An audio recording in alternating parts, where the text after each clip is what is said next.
Welcome to the deep dive. Today, we're really getting into it, tracing the whole family tree of modern story. We're talking about the genesis and evolution of the modern fantasy genre. Yeah, how it went from, ancient myths all the way to being driven by algorithms. It's quite a ride. It really is. And this isn't just like a straightforward history lesson, is it? No, not at all. Oh. It's digging into publishing, tech changes, massive cultural shifts. Yeah. All colliding. Because, you say fantasy, most people immediately jump to Tolkien, Middle-earth. Right. Instant. But the key thing, the misleading truth, as our sources call it. Oh, I like that phrase, misleading truth. Is that fantasy stories, gods, heroes, magic, they've been around forever. Millennia, think Beowulf, the Odyssey, King Arthur.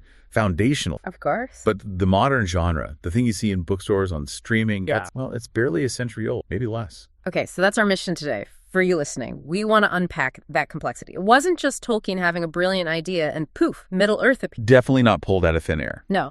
It needed this perfect storm of market forces, cultural reactions, even changes in printing technology. And now algorithms are shaping it. Right. We've got to map how we got from, say, Beowulf to lit RPG in just a handful of generations. It's a pretty wild transformation, honestly. And the sources, thankfully, give us a really detailed roadmap to connect all those dots. They might seem far apart, but they're linked. Okay, let's start at the beginning. Before the genre existed, our sources show countless stories that if they came out today, boom, they'd be fantasy. But back then... Classic. Mythology. That's where you'd find them. We're talking the big ones, the epics, the Iliad, the Odyssey, all the Arthurian legends, and, crucially, Beowulf. And the Beowulf connection is super important here, isn't it? Absolutely vital. Tolkien wasn't just vaguely inspired by myths. He was a scholar of this stuff, deeply immersed. He even did his own translation of Beowulf. So those ancient structures, those ways of telling stories, they were baked into his thinking. But, and this is key, for publishers back then, there was just no commercial slot for a new epic poem like that, not until he basically carved one out. So he kind of formalized a space that was just lying dormant. Sort of, yeah. But the sources are really quick to point out he wasn't working in total isolation. There were other writers putting out what we now call Second World fantasy, decades before The Hobbit ever saw the light of day. Okay, who are we talking about? Well, George MacDonald is a big one. The Princess and the Goblin, Lilith. These had all the elements, Other worlds, magic. If they were released today, they'd slot right into high fantasy, maybe even portal fantasy for princess. And there were others too, right? Like the Worm Ouroboros? Yep, J.R.R. Edison. And Lord Dunsany's The King of the Elfland's Daughter. Amazing works. But the sources suggest they didn't quite have the feel, or definitely not the cohesive structure that modern fantasy readers have come to expect. Flashes of brilliance, but not a repeatable template. Exactly. They showed it could be done, but they hadn't really laid down the rules of the game, so to speak. Meanwhile, totally separate from all this literary stuff, you had the pulp fiction market just churning out escapism. Right. The dime novels, the drugstore racks, Edgar Rice Burroughs and his Mars stories. And Conan. Can't forget Conan the Barbarian. These weren't classic. They were disposable entertainment. Cheap paper, meant to be read and tossed. John Burroughs. Pretty much. But it showed there was already commercial hunger for that kind of fantastic adventure. People wanted it. Okay, so we've got these literary precursors, stories set in other worlds, and we've got this commercial pulp stuff, which begs the big question the sources tackle. What did Tolkien actually invent? Yeah, because it's clear he didn't invent the idea of setting a story in another world. So what was it? Our analysis points squarely at epic fantasy, but we need to unpack what that really means, beyond just big. Right. Epic fantasy, the way Tolkien defined it, wasn't just about the scale of the battles or the quest. It was about the sheer, almost academic depth of the world building, creating a fully realized secondary world. You mean the languages? Exactly. Functional languages like Quenya and Sinadarin, with grammar, with history. Yeah. Detailed family trees, creation myths for the whole cosmos, maps that weren't just sketches but felt like real cartography. It demanded you treat Middle-earth not just as a setting but as a plate. The sheer weight of it, the consistency. That level of detail was just unheard of for a fictional story aimed at a general audience. Before Tolkien, if you had a dragon, she just wrote the dragon. Yeah. After Tolkien, especially in epic fantasy, it felt like you needed to know the dragon species, its migration patterns, maybe even the linguistic roots of the word dragon, its native tongue. He set the bar incredibly high, almost impossible high. Totally. And so what happened immediately after Lord of the Rings took off? Predictably, you got thousands of Tolkien clones, people trying to replicate it. But they struggled. The sources say they had a hard time finding an audience. Why? Well, a couple of reasons. They had the ambition, maybe, but they just couldn't replicate the decades of scholarly work Tolkien poured in. It wasn't just a weekend project for him. Right. But more importantly, the infrastructure wasn't there yet. Publishers, distributors, bookstores, they didn't know what to do with this stuff. Where do you put it on the shelf? How much is it worth? Who's even buying? There wasn't a fantasy section yet. They were trying to sell this new kind of gold, but nobody knew how to weigh it. Okay, that lack of infrastructure is crucial. It brings us right to the market revolution because Tolkien's eventual, global domination really hinged on how books were made and sold, changing dramatically. We have to picture that pre-war Pulp era first, the dime novels. Yeah, the junk paper the sources talk about. Yeah. Paints a very clear picture. These early fantasy pulps were printed on paper that was so cheap, so acidic, it was basically designed to self-destruct. Literally, read it once, maybe twice, and it starts to crumble. That's why finding original copies in good shape today is so tough and often expensive. They just weren't built to last. And the idea that Tolkien just waltzed into a publisher and said, hey, mass market paperback this, change the world, that's pure myth, right? Oh, completely. The format itself, the mass market paperback as we know it, had to be invented and popularized first. And that gets kickstarted by something totally unexpected, World War II. Really? How does a war lead to fantasy bestsellers? It's one of those amazing historical pivots. During the war, the U.S. government realized soldiers needed reading material, morale, keeping minds occupied, all that. So they created the Armed Service Edition, the ATS. Okay, what were these like? How were they different from the pulps? They were genius, actually. Yeah. Designed to be small, tough, easy to shove in a pocket. They were often bound horizontally, landscape style, made them really distinct. But the key was the quality. Better paper, stronger binding. They could actually survive being shipped overseas and read in rough conditions. And the scale of it wasn't just a few. No way. The numbers are staggering. Our research says over 122 million copies, 1,300 different titles were distributed. We're talking everything Lovecraft, Mark Twain, H.G. Wells, a huge range. This wasn't niche, it was mass literary distribution on an unprecedented scale. Wow, so millions of soldiers are getting used to this specific format. Exactly. And think about who these soldiers were. Mostly young men, the future heads of households, the main book buyers of the next generation. The ASCs weren't just giving them books. They were retraining a massive chunk of the market in a new reading habit. They got used to cheap, portable, reasonably durable books. So when they came home after the war, they expected that format to continue. And publishers who built up this super efficient wartime printing and distribution system were more than happy to keep it going for the civilian market. Okay, so the war accidentally creates the perfect delivery system for affordable. Pretty much. This newly trained market becomes the engine for the whole paperback revolution of the 50s and 60s. Yeah.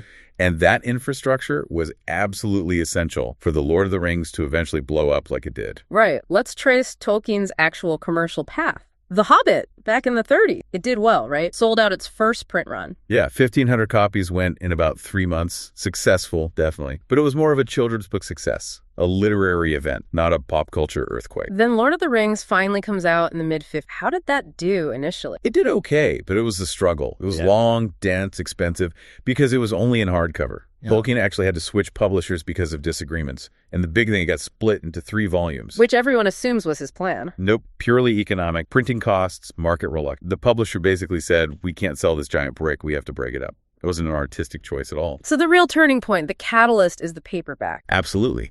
Before the mid-60s, you didn't really see fantasy sections in bookstores. But these new mass market paperbacks were way better quality than the old pulp. And they were affordable. Once Tolkien's epic could be bought easily, carried around, passed between friends by this huge audience trained by the ASCs, well, that changed everything. The format democratized it, made this huge, complex work accessible. Exactly. Let that grassroots audience finally form and find each other. The medium really was the message, in a way. And whenever a huge new market suddenly appears like that, you know someone's going to try and cash in. Which brings us to the infamous Ace scandal in 1965. Ace book. The sources call them capitalists overseas in America. Kind of captures the vibe. They saw the UK hardcover of Lord of the Rings was picking up steam, but was pricey and hard to get in the US. So what did they do? They found a loophole.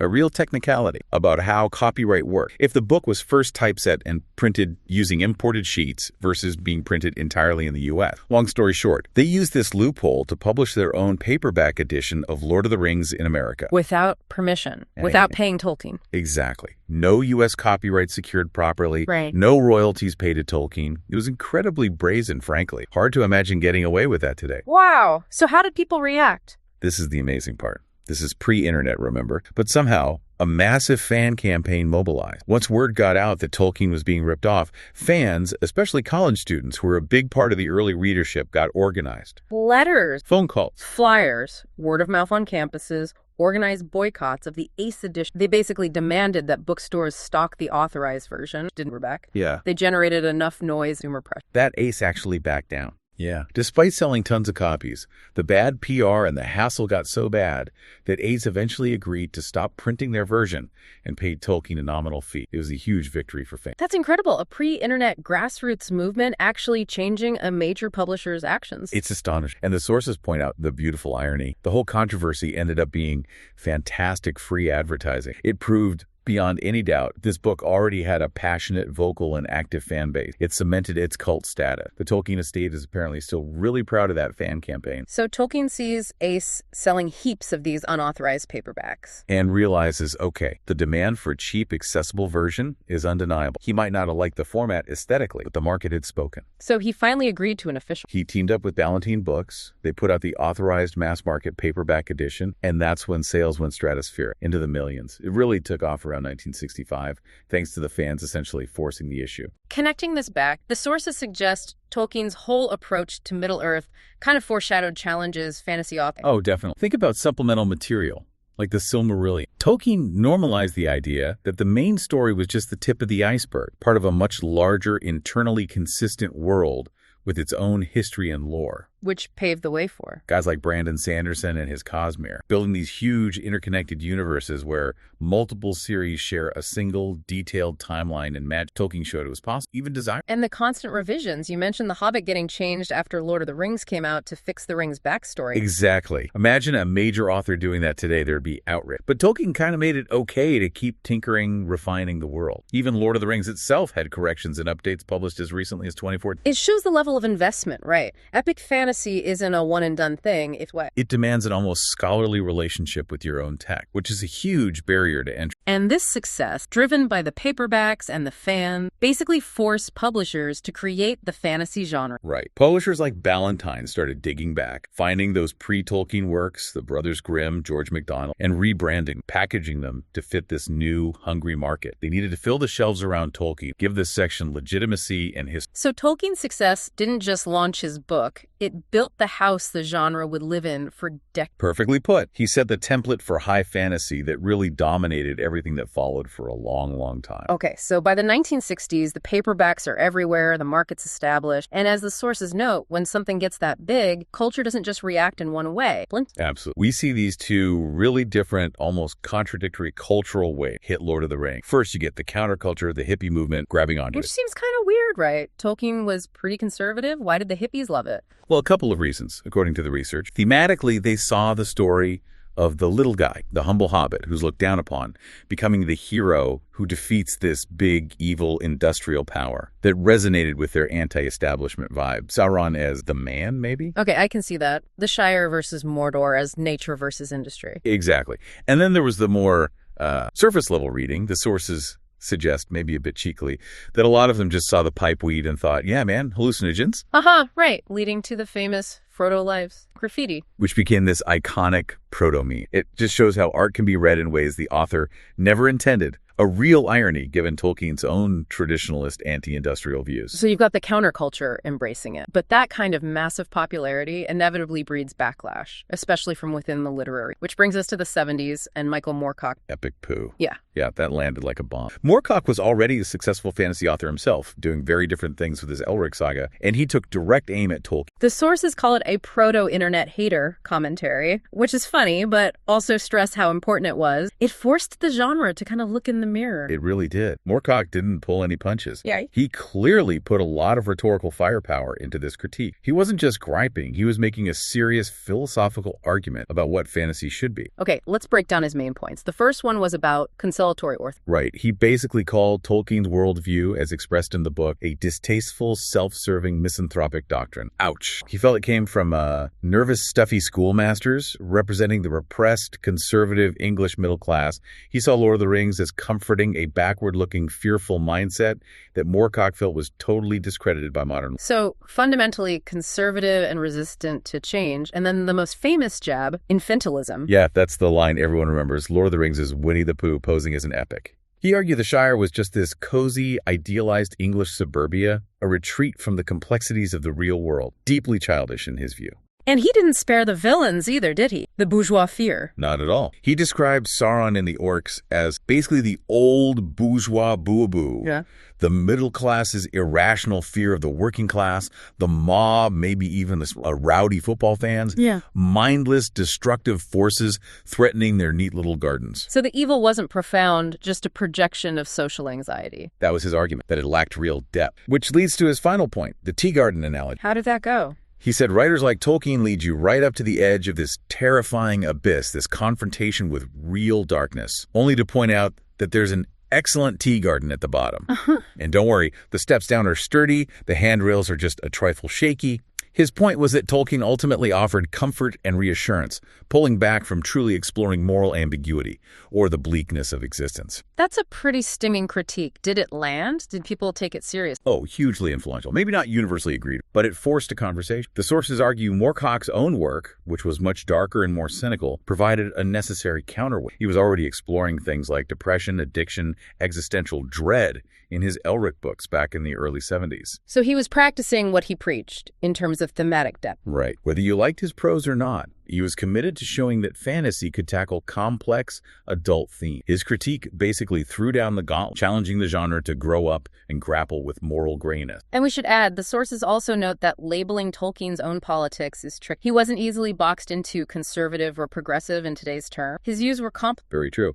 But Moorcock's essay undeniably pushed fantasy fiction away from simple good versus evil narratives. It opened the door for much more complex storytelling. Okay, so that whole 70s debate, the Tolkien love versus the Moorcock, really set the stage perfectly for the 80s and 90s. Authors started realizing, hey, I don't have to just copy Middle-earth. Exactly. They could use Tolkien as a jumping off point, but then go in totally different directions, especially exploring that moral ambiguity Moorcock championed. And Ursula K. Le Guin's Earthsea is a prime example here, right? Absolutely. The sources really highlight Earthsea as a key pivot. Le Guin basically said, we don't need a big external evil like Sauron. Her conflicts were internal. The magic was about balance, understanding the darkness within yourself, using fantasy to explore the self, not just fight monsters. A completely different focus. And the genre boundaries themselves were getting more fluid, too. Yeah, you saw science fantasy or sci-fi fantasy really solidify as a mainstream thing. Frank Herbert's Dune, Roger Zelazny's Amber series, they showed you could blend spaceships and sorcery or metaphysics and technology, and audiences would totally go for it. So heading into the 80s, what's the vibe? The sources talk about fantasy getting more psychological, more... Definitely. As society generally became more aware of psychology, you saw that reflected in the fiction. Moral ambiguity wasn't just an option. It kind of became the default expectation in a lot of the big series. Straight up, unambiguous good versus evil started feeling a bit old-fashioned. And the focus shifted from just the quest to the impact quest. Precisely. It wasn't enough for the hero to just win. You had to show how the journey scarred them, changed them. The emotional toll, the personal consequences became central. This is when you get these really popular long-running series that dig into character. Raymond Feist's Rift War, David Eddings' Belgariad, and Tad Williams' Memory, Sorrow, and Thorn gets singled out as a really high-quality example of the sustained, character-focused epic. But if we're looking for the true opposite of Tolkien, the sources point to one series. Glenn Cook's Black, no question. When that hit, it was like a foundational text for a whole new subgenre, grimdark. And the sources say pretty much every grimdark author who came later cites Black. Why was it so revolutionary? It was the perspective and the tone. Cook wrote from the viewpoint of cynical, weary, working-class soul mercenaries just doing a job. They weren't heroes fulfilling a destiny. They were recording events almost like a count, focusing on logistics, pay, survival. Not prophecies and noble quests. Not at all. The prose was lean, gritty, brutally honest about violence and its cost. It was about the mud, the bad food, the boredom, the fear, the actual life of a soldier, not the grand strategy of the wizards pulling the strings. That shift to the grunt's eye view, the sheer grimness of it, that was the innovation. Swapping the tea garden for the trench, basically. You could say that. Meanwhile, fantasy wasn't just staying on the page, it was exploding outward. This is the era of franchisification and gamification. Dungeons & Dragons has to be the key player here. Oh, pivotal. D&D took the idea of fantasy worlds and turned it into a game, a system. It gave millions of people the tools to create their own adventures, their own versions of Middle-earth. And crucially, it pushed fantasy into video games, starting with those early text adventures. It wasn't just selling rules, it was selling a way to engage with the genre active. And the sources mentioned Dragonlance as really capturing this 80 franchise. Yeah, Dragonlance was huge because it wasn't just a book series, it was TSR. the D&D company, creating this whole shared world across novels, game modules, maps, multiple authors, all contributing to one big story ecosystem. It showed the market was maturing, right? It could support these big multi-platform franchises. Absolutely. And you see the rise of publishers who specialized in this. Tor, Del Rey, DAW.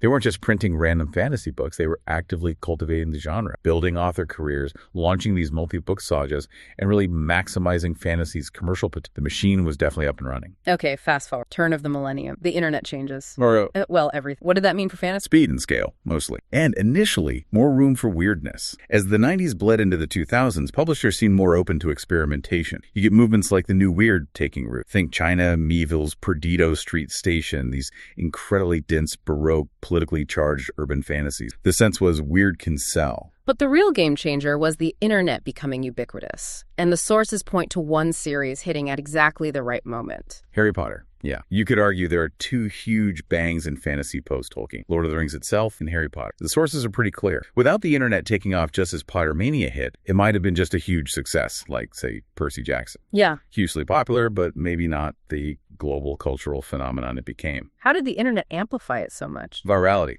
Suddenly you had fan forums, message boards, email lists. People could connect and share their excitement instantly globally.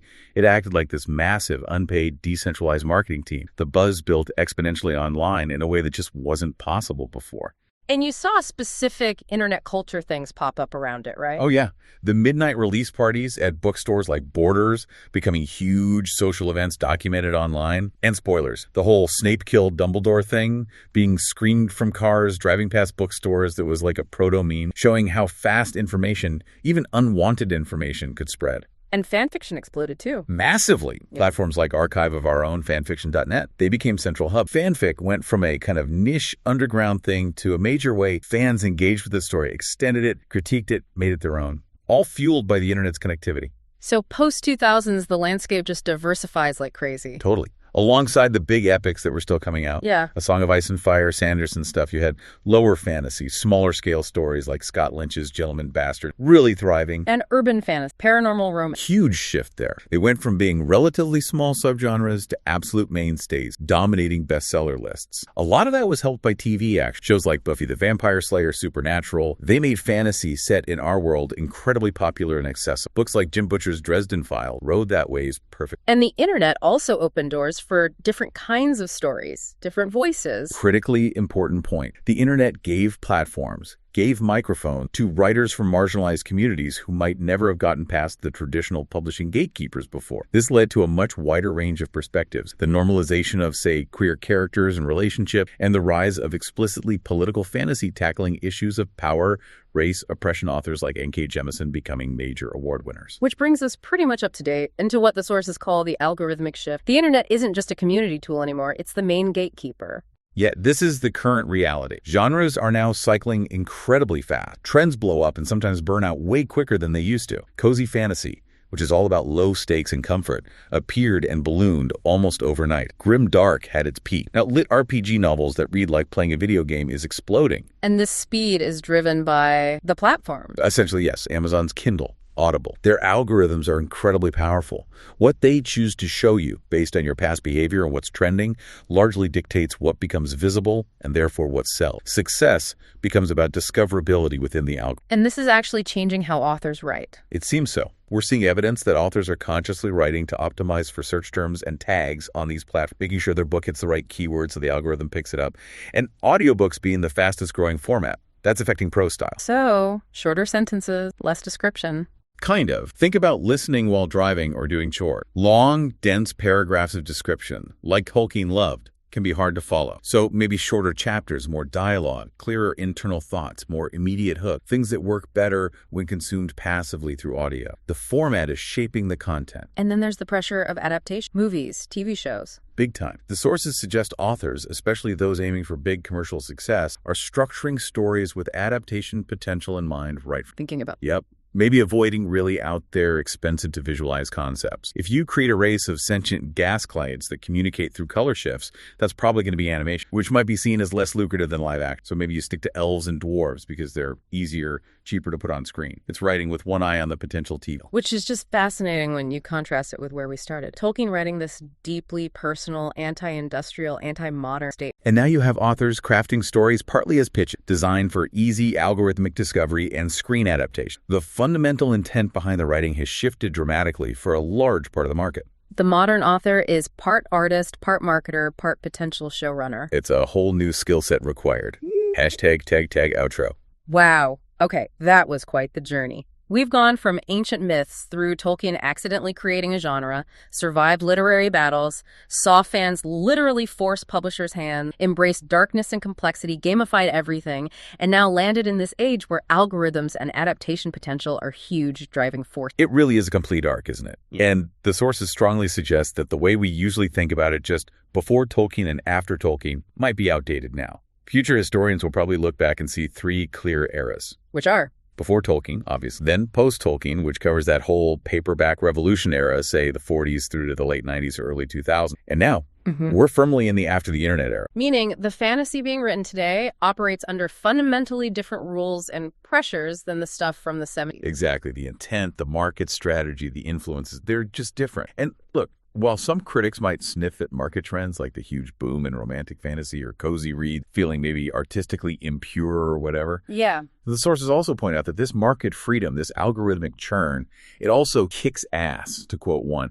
It opens doors. It allows for more diversity, more voices, more niche subgenres to find an audience than ever before. There's an upside to the chaos. But there's a tension there. A final thought for you, the listener, building on. If the market increasingly rewards stories that are tag-friendly, easily adaptable, maybe streamlined for audience, how much room does that? How long can the genre sustain the kind of art freedom needed to produce truly weird, the challenging, the structurally bizarre, the next Elric maybe, or the next Perdido Street Station before those market forces kind of smooth everything out? What does truly post-internet fantasy look like when the algorithm... That's the big question, Hank.